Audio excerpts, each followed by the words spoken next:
প্রথমেই বলি, যে ভালোবাসবেন মন থেকে ভালোবাসবেন। প্রেমে বড় জ্বালা, এই জ্বালা সহজেই শেষ হয় না।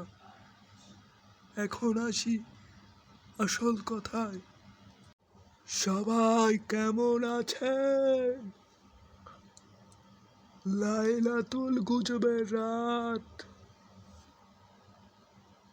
উবাইদুল কাদের বলছি।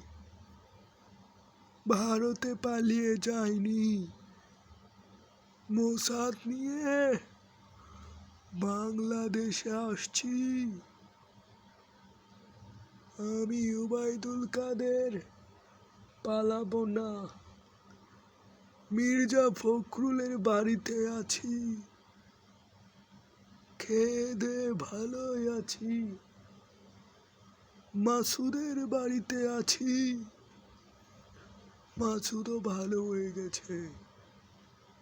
আমাকে নিয়ে যাদের অন্তরের জ্বালা, হায় রে জ্বালা, অন্তরের জ্বালা। সবাই ভালো থাকবেন। মোসাদ নিয়ে ফিরছি। আমি উবাইদুল কাদের দেশ ছেড়ে পালাবো না।